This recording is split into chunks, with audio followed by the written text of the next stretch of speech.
Hello and welcome to all of you. मैं सेल दीपक देवांगन। आज मैं आपके सामने एक और नए वीडियो के साथ पेश हुआ हूँ, जिसमें से आज हम लोग पढ़ेंगे डीएनए पैकेजिंग।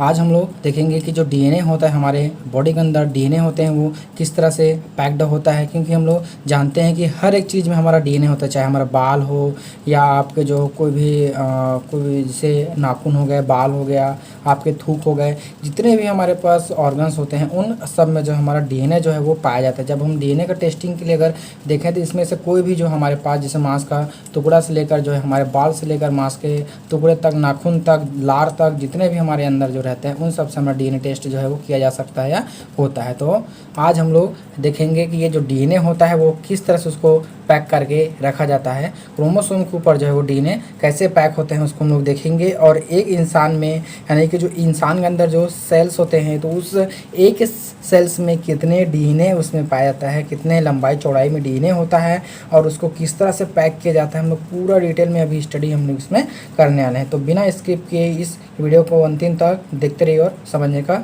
कोशिश कीजिए।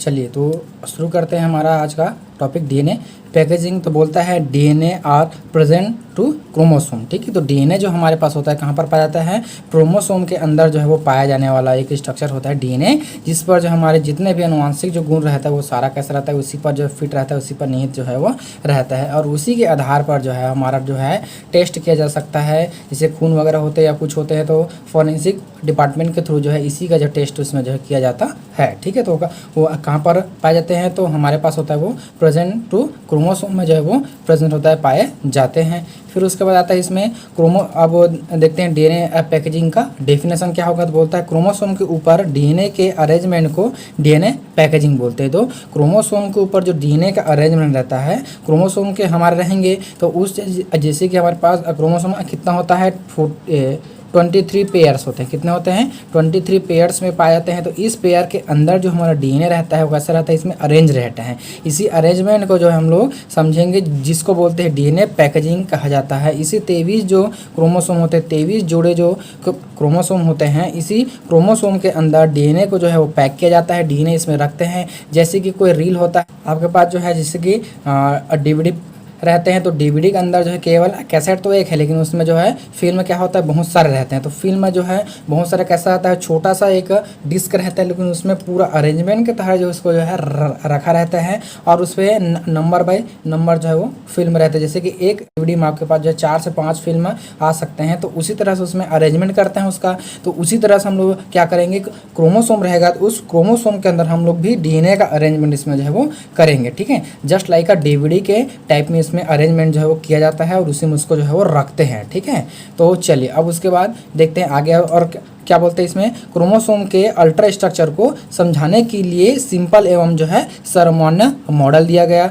जिसको बोलते हैं हमारे में न्यूक्लियोसोम सोलेनॉइड मॉडल के नाम से इसको जो है वो जाना जाता है। इस जो डीएनए पैकेजिंग होता है इसको समझने के लिए सबसे आसान, सबसे सिंपल जो और सर्वमान्य मॉडल आया उसको बोलते हैं हमारे में न्यूक्लियोसोम सोलेनॉइड मॉडल के नाम से इसको जो है वो जाना जाता है। उसके बाद क्या बोलता है, जो न्यूक्लियोसोम सोलेनॉइड मॉडल है उसको किसने दिया था, तो इस मॉडल का प्रतिपादन आपका जो है कोरेनबर्ग एंड जो है थॉमस ने किया था। किसने किया था, कोरेनबर्ग और थॉमस ने सन 1974 में जो है इसको उसने दिया था। ठीक है, कौन सा मॉडल, न्यूक्लियोसोम सोलेनॉइड मॉडल को जो है आपका कोरेनबर्ग एवं जो है थॉमस ने सन 1974 में इसको जो है दिया था। उसके बाद बोलता है ह्यूमन के प्रति कोशिका में लगभग, ह्यूमन जो होता है हमारे ह्यूमन बॉडी के अंदर जितने भी सेल्स होते हैं, क्योंकि हमारे में हम लोग मल्टी सेलुलर एनिमल होते हैं, यानी कि हमें बहुत सारा सेल्स होते हैं। तो प्रत्येक सेल में कितना होता है आपका 2 मीटर इसके डीएनए हमें पाए जाते हैं। प्रत्येक जो सेल होता है कि छोटा से छोटा सेल जो होता है उसमें क्या पाए जाते हैं 2 मीटर डीएनए हमारे पास होता है।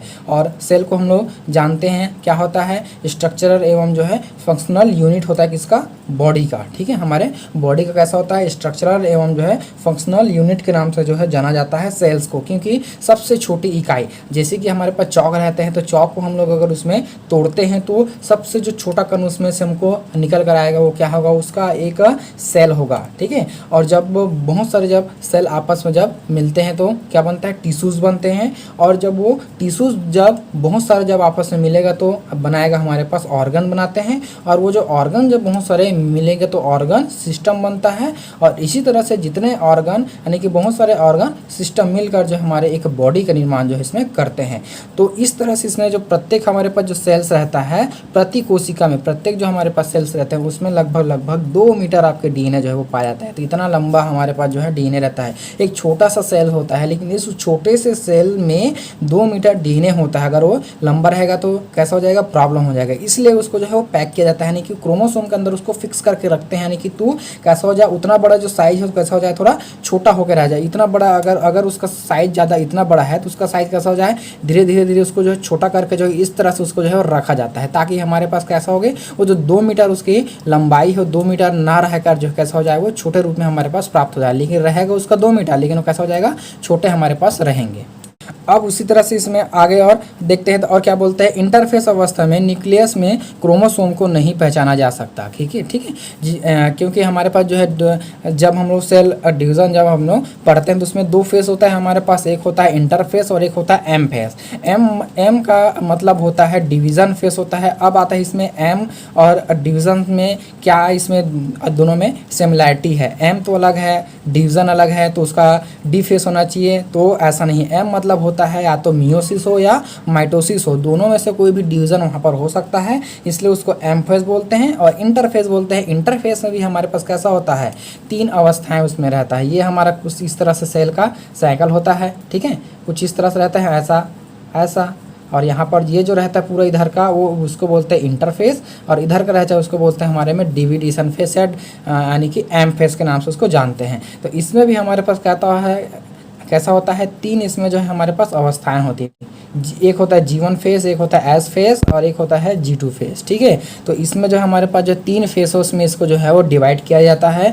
और इसी के अंतर्गत इसी में क्या होगा, जो S फेस होता है इसमें S फेस में आपका जो है मल्टीप्लीकेशन यानी कि रिप्लीकेशन की प्रक्रिया होती है। किसका, क्रोमोसोम का इसमें क्या होता है, रिप्लीकेशन की प्रक्रिया होती है। अगर 1 से कितना बनेगा 2, 2 से कितना बनेगा 4, 4 से कितना बनेगा 8। इस तरह से इसमें कैसा होता है, रिप्लीकेशन की जो है वो प्रोसेस इसमें होता है। किसमें होता है, इंटरफेस के एस फेस में जो है वो प्रक्रियाएं होती है। फिर इधर आता है डिवीजेशन फेस, तो इसमें आपके सब इसके पास आपके पास माइटोसिस हो सकता है और मियोसिस, या दोनों भी इसमें डिवीजन होते हैं, इसलिए इसका नाम होता है एम फेस के नाम से जानते हैं। ठीक है, अब इसमें क्या बोला इसने, इंटरफेस अवस्था में न्यूक्लियस में क्रोमोसोम को नहीं पहचाना जाता। यहाँ पर क्या होगा, इसमें क्रोमोसोम कैसा होता है, बहुत ही धागे के रूप में रहता है, इसलिए जो है उसको नहीं पहचाना। यहाँ पर हमने लिखे हैं क्योंकि क्रोमेटिन नेट के रूप में जो है वो रहता है, इसी कारण इसको जो है पहचाना नहीं जा सकता। जो क्रोमोसोम रहता है वो कैसे रहता है, क्रोमेटिन के नेट के रूप में वहाँ पर पाया जाता है, इसलिए उसको पहचानना बहुत ही मुश्किल होता है, बहुत ही हार्ड होता है। ठीक है, जैसे कि आपके पास कैसा हो जाएगा, आपके पास कोई बोल दिया जाए कि एकदम बारीक बारीक सा कण लाया जाए और उसमें से आपको बोल दिया जाए कि आप में से इसमें जो भारी कण और होगा उसको आपको पहचानिए, तो ऐसा इसमें नहीं। जैसे कि हमारे पास शक्कर रहते हैं और एक तरफ लेते हैं हम लोग नमक को, दोनों को हम सेम साइज का अगर उसमें मिला देते हैं या उसे छोटा कर जब उसमें मिला देते हैं, आपको बोल दिया जाए कि इनमें से कौन सा शक्कर है कौन सा नमक है, तो आप इसको अलग नहीं कर पाओगे। उसी तरह से वहाँ पर इंटरफेस में जो है बहुत ही कैसा रहता है, वो कॉन्विनेटेड होता है या बहुत ही उसमें नेट के रूप में, जाल के रूप में होता है, इसी कारण से जो है उसको पहचाना नहीं जा सकता, उसमें पहचान जो है वो नहीं आता है। अब वो पहचान का बात है, डिवाइडेशन फेस होते हैं, उसमें भी हमारे पास जो है वो 4 अवस्था में रहता है। पहला होता है प्रोफेस, मेटाफेस, एनाफेस और टीलोफेस। ठीक है, जो हमारे पास 4 अवस्था रहता है, तो उस चारों अवस्था में से जो मेटाफेस अवस्था होता है उसमें क्रोमोसोम को जो है उसमें देखा जा सकता है, या उसमें हम लोग देख सकते हैं कि क्रोमोसोम को उसमें भली भांति पहचाना जाता है, किसमें आपके मेटाफेस अवस्था में उसको पहचाना जाता है। और इंटरफेस में तो दिखता नहीं, यानी कि समझ में नहीं आता, क्योंकि उसमें कैसा वो क्रोमेटिन नेट के रूप में वो जो है वो रहता है। ठीक है, अब उसके बाद आगे और देखते हैं तो कैसा होता है, क्रोमेटिन जो रहता है हमारे पास, क्रोमेटिन में एक्चुअल में क्या रहता है, उसमें रहता है डीएनए प्लस जो है हिस्टोन प्रोटीन रहते हैं। ठीक है, डीएनए और हिस्टोन प्रोटीन, हम इस दोनों को आगे और जाकर अभी ड्रिल इसमें करने वाले हैं कि डीएनए में डीएनए कैसा होगा, हिस्टोन प्रोटीन क्यों बोलते हैं, हिस्टोन प्रोटीन के अंतर्गत क्या क्या आते हैं, कैसा उसका स्ट्रक्चर होता है, हम उसको पूरा भी डिटेल में भी इसमें देखेंगे। ठीक है, तो क्रोमेटिन जो रहते हैं हमारे पास उसमें क्या रहता है, डीएनए रहते हैं प्लस हिस्टोन प्रोटीन इसमें रहता है। अब बोलते हैं the unit of chromatin is nucleosome, यानी कि अब होगा क्रोमेटिन का यूनिट क्या होता है, क्रोमेटिन की इकाई क्या होती है, यानी कि सबसे छोटा भाग, क्रोमेटिन का सबसे छोटा भाग क्या होगा, तो उसको बोलते हैं हमें न्यूक्लियोसोम के नाम से इसको जो है वो जाना जाता है, या न्यूक्लियोसोम के नाम से उसको जानते हैं। ठीक, अब उसके बाद देखते हैं न्यूक्लियोसोम को नाम किसने दिया था या किसने इसको जो है वो दिया था, ठीक है। पी ऑक्यूट सन 1975 में जो है इसको दिया गया था, ठीक है। तो किसने दिया था, ये जो है आपका न्यूक्लियोसोम नाम दिया था पी ऑक्यूट ने दिया था सन 1975 यानी 1975 में इसको जो है वो दिया गया था, ठीक है। अब आता है इसमें न्यूक्लियोसोम क्या होते हैं, तो बोलता है न्यूक्लियोसोम जो है कैसा होता है, डीएनए बेस पेयर प्लस जो है हिस्टोन प्रोटीन, या इसी हिस्टोन प्रोटीन को जो है ऑक्टामर कहते हैं। अब ऑक्टामर क्यों कहते हैं अभी नीचे और आएगा, तो ऑक्टामर को हम लोग अभी समझेंगे, ठीक है। तो इसी हिस्टोन प्रोटीन को ऑक्टामर कहते हैं। जो न्यूक्लियोसोम हमारे पास रहता है उसमें क्या पाते हैं, डीएनए के बेस पेयर रहते हैं, क्योंकि हम लोग जानते हैं डीएनए कैसा होता है, एक बेस पेयर का जो है सीक्वेंस होता है, मतलब पॉलीन्यूक्लियोटाइड्स की एक बनी श्रृंखला होती है, ठीक है, जिसके अंदर जो है वो बेस पेयर जो है वो पाया जाता है, जैसे कि एडेनिन हो गया, गुआनिन हो गया, साइटोसिन हो गया, ये जो है इसमें क्या होता है वो पाया जाता है, ठीक है। जो न्यूक्लियोसोम कैसा होता है, क्रोमेटिन की बार बार रिपीट होने वाली, ये जो है आपका क्रोमेटिन की जो है बार बार रिपीट होने वाली इकाइयाँ होती हैं, जो कि माला के मोती के समान दिखाई देता है। तो अर्थात इनका कहने का अर्थ ये है कि जैसे हमारे पास माला रहते हैं, तो माला में क्या लगा रहता है, मोती लगे रहते हैं, और मोती से बंधा हुआ एक कैसा रहता है, एक धागा रहता है, ये हमारा धागा हो गया, और इस धर यह ऐसा रहता है, क्या इसमें मोती ऐसा फिट रहता है, ठीक है, ऐसा इसमें क्या रहता है, मोती होता है। तो न्यूक्लियोसोम होता कैसा है, इस क्रोमेटिन का, ये जो हमारे पास धागा ये क्या है उसका क्रोमेटिन है, इस धागे पर यानी कि इस क्रोमेटिन पर बार बार रिपीट होने वाली इकाइयाँ जो कि माला के मोती के समान दिखाई इसमें देता है।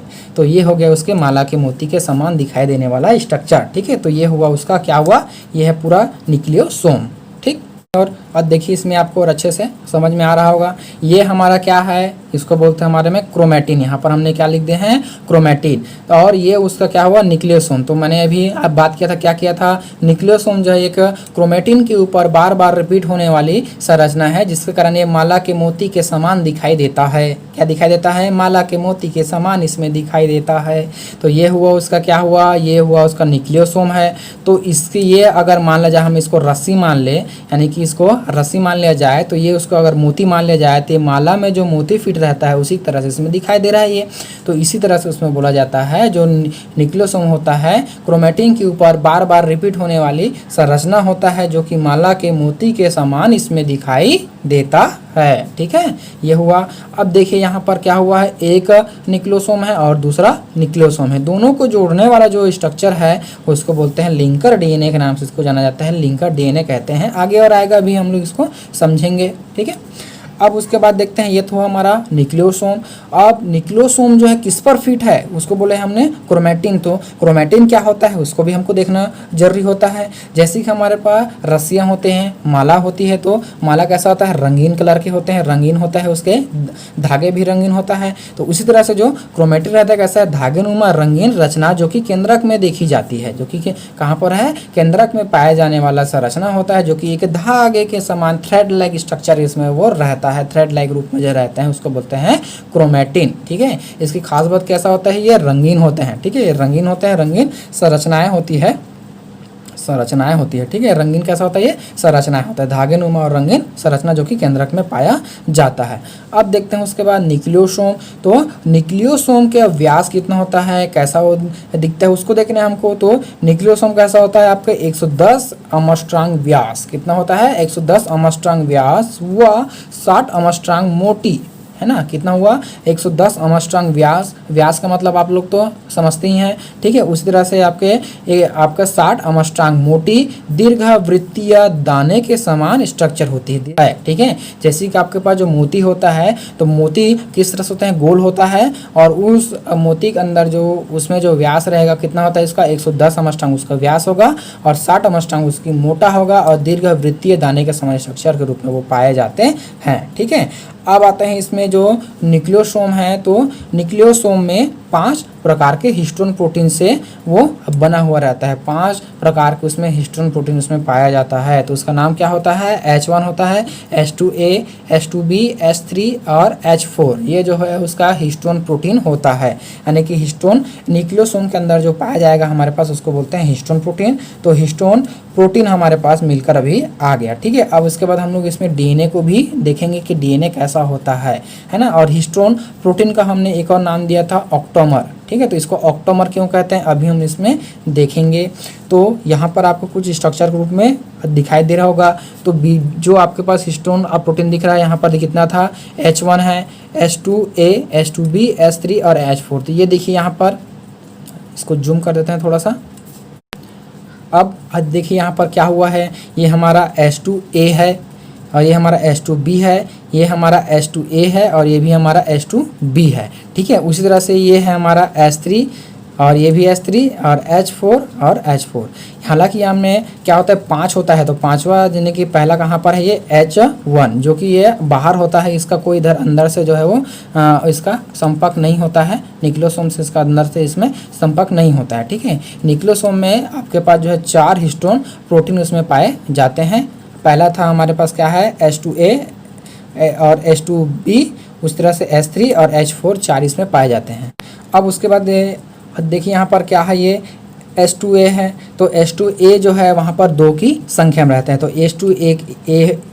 H2A एक ये हुआ और H2A दूसरा हुआ। उस तरह से ये भी कैसा होगा, 2 की संख्या में होते हैं, तो H2B हुआ पहला और H2B हुआ सेकंड, ठीक है। तो कितना हुआ, 1 2 3 और 4 हुआ। उसी तरह से यहाँ पर क्या है, H3 एक है और इधर भी क्या होगा, H3 जो है वो दूसरा हुआ, इधर H4 1 है और इधर H4 2, ठीक है। तो इस तरह से इसमें जो है वो 8 इसमें पाए जाते हैं। हमारे हिस्टोन प्रोटीन जो है वो 8 रहता है, मतलब 2 2 की संख्या में रहते हैं, इसलिए इसको बोलते हैं, क्या नाम बोलते हैं इसको, ऑक्टामर या न्यूक्लियोसोम कोन के नाम से इसको जानते हैं, कोर के नाम जानते हैं, इसको ऑक्टामर के नाम से इसको जाना जाता है। तो क्लियर हुआ ऑक्टामर मतलब क्या होता है। इस तरह से हमारे क्या हुआ, ऑक्टामर हुआ। अब देखते हैं उसमें न्यूक्लियोसोम।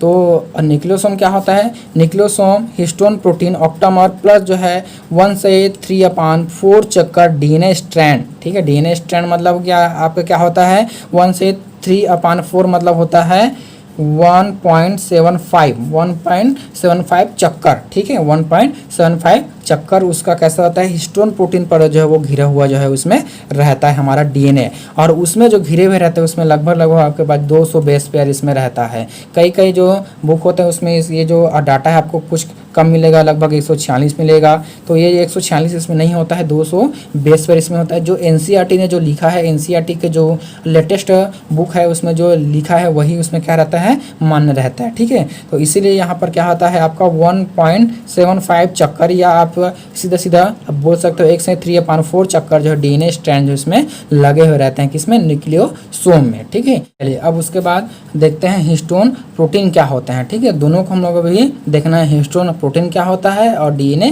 क्या होते हैं। तो हिस्टोन प्रोटीन मतलब होता है, हिस्टोन प्रोटीन ऑक्टामर से मिलकर बना हुआ रहता है। H2A, H2B, H3, H4 इसके 2 के संख्या में रहते हैं, इसलिए उसका क्या नाम हो गया, ऑक्टामर हो गया। तो इसलिए हिस्टोन प्रोटीन जो है ऑक्टामर से मिलकर बना होता है। और प्रत्येक हिस्टोन प्रोटीन का 2 अणु, प्रत्येक हिस्टोन प्रोटीन का कैसा रहता है, 2 अणु उसमें जो है वो रहता है, ठीक है। आपके पास जो है H2A 2 की संख्या में रहेगा, उस तरह से H2B भी 2 की संख्या में, और H3 और इस तरह से H4 भी कैसे रहेंगे, 2 2 की संख्या में पूरे जो है इसमें रहेगा। इसलिए जो है कि क्या हो जाएगा, 1 2 3 4 है, तो 4 दूनी कितना हो जाएगा, 8। तो वहाँ पर जो है वो 8 इसमें रहता है।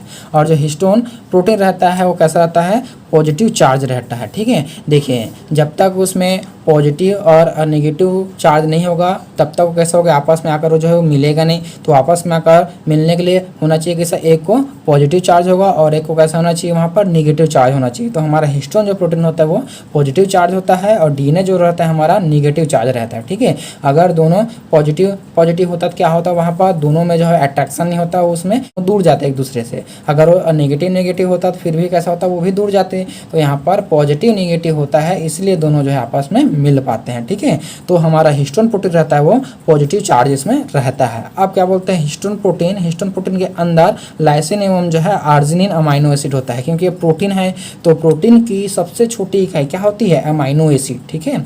सबसे छोटी यूनिट क्या होगा प्रोटीन का, तो होता है अमाइनो एसिड। तो कौन से अमाइनो एसिड, जो हिस्टोन प्रोटीन के अंदर जो अमाइनो एसिड होता है उसको बोलते हैं लाइसिन, और आर्जिनिन जो है इसमें अमाइनो एसिड पाया जाता है, उसमें रहते हैं, ठीक। तो ये हुआ हिस्टोन प्रोटीन। अब देखते हैं इसका डीएनए।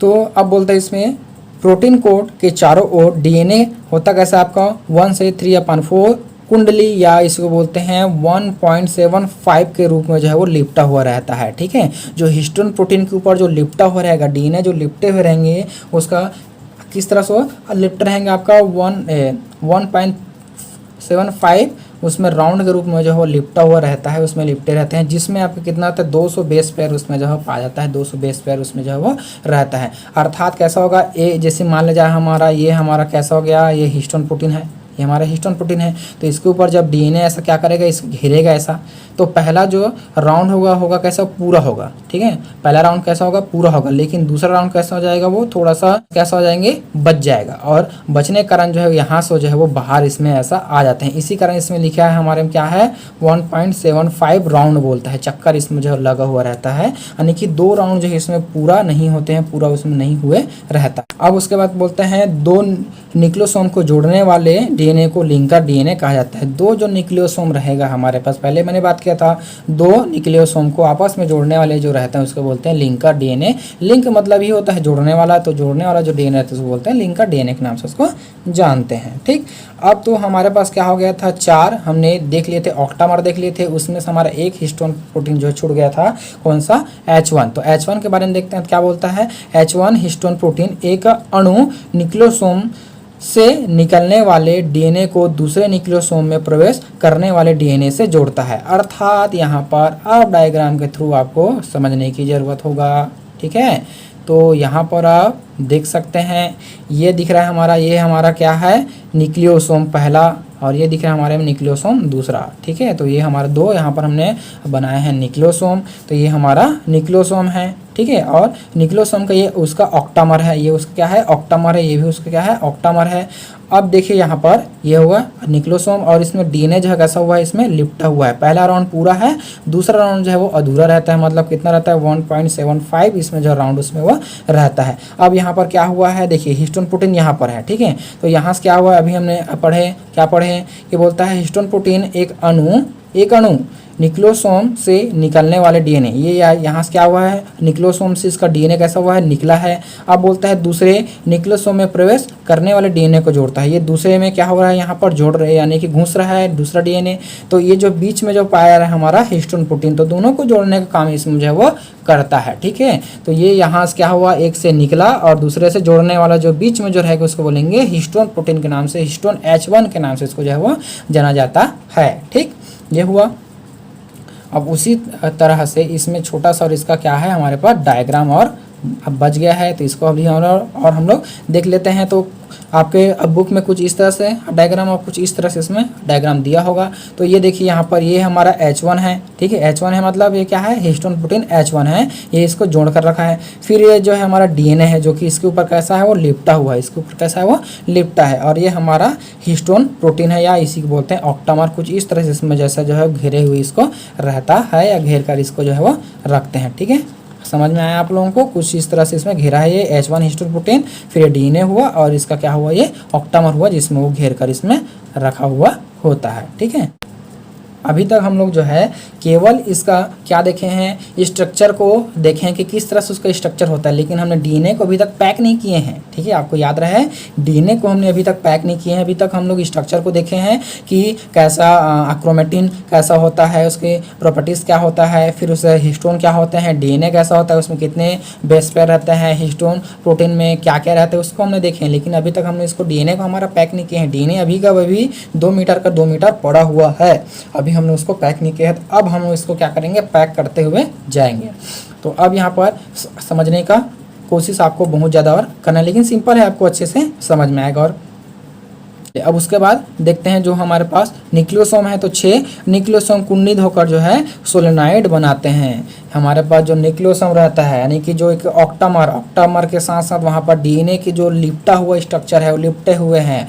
जब वो कैसा है लिपटा हुआ है तो कैसे रहेंगे, लंबा है तो 1 2 3 4 5 6 ऐसा करके उसमें क्या होगा, तो यहाँ पर 1 2 3 1 2 3 इस तरह से इसमें जो है हमारे पास न्यूक्लियोसोम है। तो ये न्यूक्लियोसोम कैसा है, इसमें 6 जब आपस में कुंडित होगा, 6 न्यूक्लियोसोम जब आपस में कुंडित हो गया, आपस में जब मिलेगा तो हमारे पास क्या फॉर्मेशन होगा, सोलेनॉइड बनते हैं। एक सोलेनॉइड स्ट्रक्चर का इसमें फॉर्मेशन होता है और उसका व्यास कैसा हो जाता है 300 एंगस्ट्रॉम हो जाता है, यानी कि वो भी बहुत ज़्यादा कैसा हो रहा है कॉम्पैक्ट होते जा रहे हैं, छोटा होते जा रहा है। अभी हमारा पैकेजिंग यहाँ पर स्टार्ट जो है वो हुआ है, ठीक है। पहले से थोड़ा सा हुआ है लेकिन अभी ज़्यादा उसमें करेंगे, ठीक है, क्योंकि डीएनए जो है हिस्टोन के साथ जुड़ा, लेकिन जुड़ने के बाद जो इसमें वो पैकेजिंग नहीं हो रहा था, केवल जुड़ कर था, लेकिन अब वो हमारे न्यूक्लियोसोम है वो कुंडलित होना शुरू होंगे, यानी कि जो न्यूक्लियोसोम है वो छोटा होना शुरू होंगे, जिसके कारण से उसमें वो पैक्ड होना स्टार्ट होगा, ज़्यादा से ज़्यादा उसमें पैक वो होगा, ठीक। तो ये हमारे पास से 6 न्यूक्लियोसोम जब कैसा हो गया कुंडित हुआ था, हमारे पास एक स्ट्रक्चर बना जिसको बोलते हैं सोलेनाइड के नाम से इसको जो है वो जाना जाता है। और इस सोलेनाइड को जो है को किसने और कहाँ इसने देखा था इसको हम लोग अभी देखते हैं। तो इसको जो है देखा था एरॉन ग्लग ने जो है आपका सन 1970 से 1980 में बताया था, ठीक है। किसने बताया था? आपका एरॉन ग्लग ने जो है इसको बताया था, सन 1970 से 1980 के बीच इसको बताया था। और उसी के अनुसार उनको जो है सन 1982 में जो है उसको नोबेल पुरस्कार से उसको सम्मानित किया गया था, उसको जो है वो दिया गया था, ठीक है।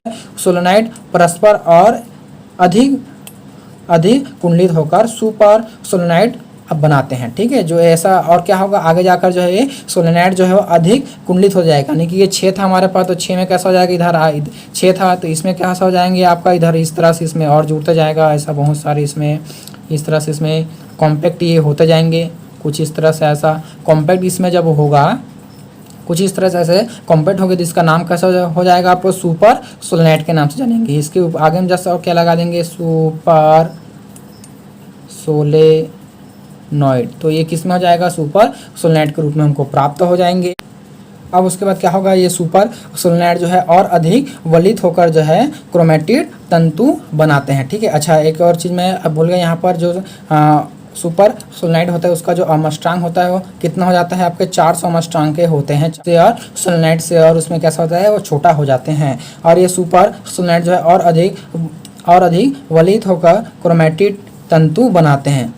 और क्या बनाते हैं? क्रोमेटिड तंतु का फॉर्मेशन होता है, जो कि कैसा होता है सेंट्रोमियर के साथ जो है जुड़कर क्रोमोसोम बनाते हैं, ठीक है। सेंट्रोमियर के साथ जब जुड़ेगा तो क्रोमोसोम का इसमें फॉर्मेशन वो करते हुए जाते हैं। तो कुछ इस तरह से हमारे पास जो डीएनए कैसा रहता है 2 नैनोमीटर का डीएनए हमारे पास रहता है। ये जो 2 नैनोमीटर का जो डीएनए है वो होगा कैसे हमारे पास न्यूक्लियोसोम में जाएगा, ठीक है। कहाँ पर होगा चेंज? वो न्यूक्लियोसोम में जब वो चेंज होगा तो उसके साथ जब रहेगा तो क्या होगा हमारे में 11 नैनोमीटर का रहेगा, और 11 नैनोमीटर आगे जाकर जो है वो सोलेनाइड में रहेंगे, यानी कि सोलेनाइड में जब चेंज होगा तो हो जाएगा कैसे?